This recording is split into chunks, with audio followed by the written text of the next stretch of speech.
sir, Speaker, sir, there are two distinct voices. आपकी party के बोल रहे हैं, प्लीज सर दोनों को धन्यवाद.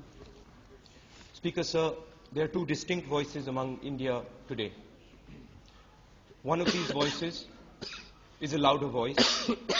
It is a voice that is easier heard.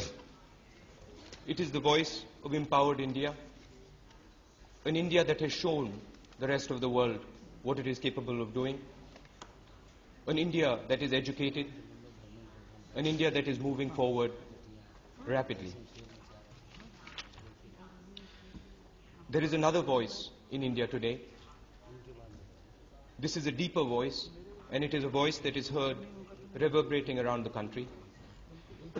It is not as loud as the first voice. Please silence. It is not as loud as the first voice. It is the voice of the disenfranchised people of India. These people are no different than the people who are doing well. These people too have the potential that the other Indians have. They too are enterprising, hardworking, and self-reliant, and they ask only to be given an opportunity. Some believe that the progress of these two Indias is not just separable, but mutually exclusive. Some believe that India can shine only when we direct attention and resources to those Indians who already soar, while ignoring the aspirations of the disempowered. Others believe that the poor will progress only if we stifle our nation's entrepreneurial energy. Our government believes that India's growth can and must be symbiotic. The two Indias are fundamentally inseparable. Our philosophy is not to choose which India to nurture, but to grow together. There are two reasons for this view. First, the poverty of our people is an assault on our principles. Freedom from poverty is not a matter of charity or luck. It is a right. I am proud that under the leadership of the Prime Minister, our government has recognized and institutionalized this idea. The NREGA delivers employment as a right. The Tribal Act delivers ownership of land as a right. The RTI delivers information as a right. And the Rehabilitation and Resettlement Bill seeks to deliver basic minimum rights to those being displaced. Second, the speed and continuity of our economic growth depend on inclusion. A small resource-rich section of India cannot grow indefinitely, while a vast disempowered nation looks on. If opportunity is limited to a few, our growth will be a fraction of our capability as a nation. Permit me, sir, to give an example to illustrate why it is crucial to connect these two Indias. Mr. Speaker, sir, on the one hand, we have thousands of young Indians looking for jobs. On the other, we have a galloping industry with massive manpower demand. But we have invested too little in developing the skills of our youth. This renders them unqualified to do the jobs our industries require. Indian enterprise will realize its full potential not by distancing itself from the poor, but by fully connecting with their aspirations. Mr. Speaker, sir, the true magnitude of our economic potential will only be realized when the voice of the empowered and the aspiring speak as one. This is the core of our Aam Aadmi agenda. I compliment the Prime Minister and the Finance Minister for giving us a budget that stays true to this goal. Mr. Speaker, sir, a strong voice begins with effective education. The allocation of 34,000 crores to education will allow for 2 lakh more teachers and 5 lakh more classrooms. It will also provide for programs such as the midday meal, means-based scholarship, and schools for children, so that the most vulnerable are clearly heard. Our investments in expanding IITs, IIMs, and other institutions of higher learning will ensure that our brightest minds continue to shine on the world stage. The budget invests extensively in vocational education and the creation of a national skills development organization. This will ensure that our technical training institutions will respond effectively to the voice of our youth. Mr. Speaker, sir, permit me to reflect on a subject critical to our nation's future. The UPA government has given the nation an education budget 3.5 times what it inherited. However, we must acknowledge that there are deep structural issues with our delivery infrastructure. It is my conviction that our schools and universities will become worthy of our nation's voice only when the education sector undergoes a revolution of the kind we saw in telecommunications. Returning to the budget at hand, sir, a child's voice is much stronger when it is healthy, well-fed, and sheltered. Our government has recognized and provided for this. The 16,500 crores allocated to health will help combat illness and disease.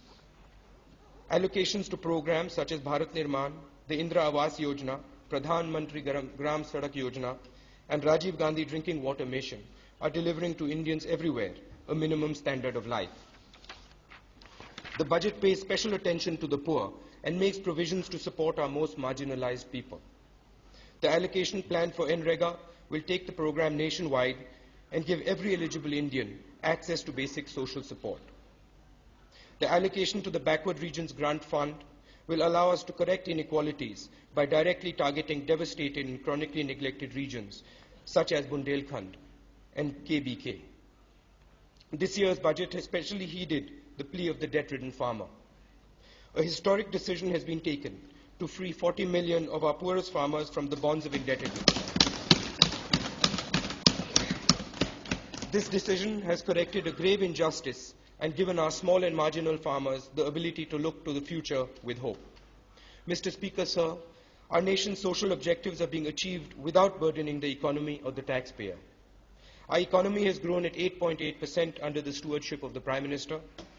The UPA government continues to bolster economic growth.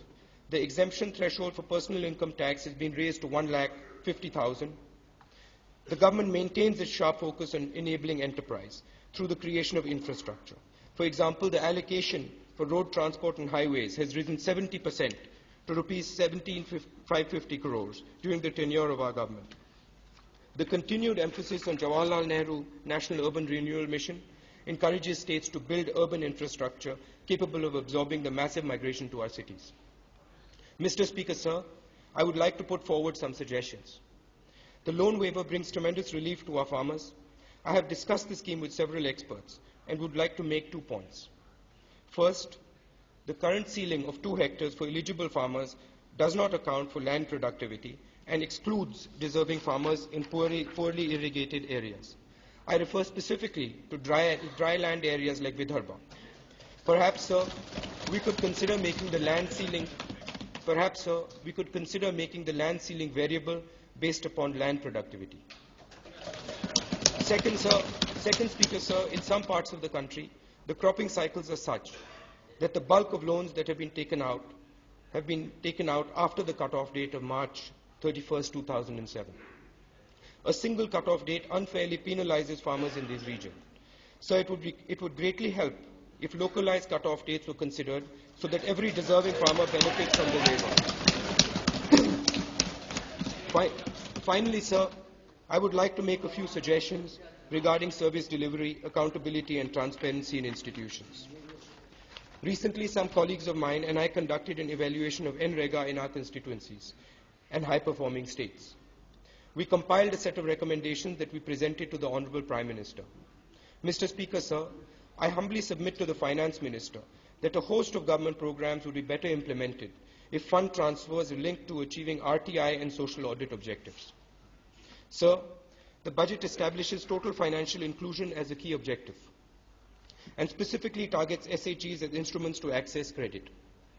Speaker, sir, building SHEs is a resource-intensive process.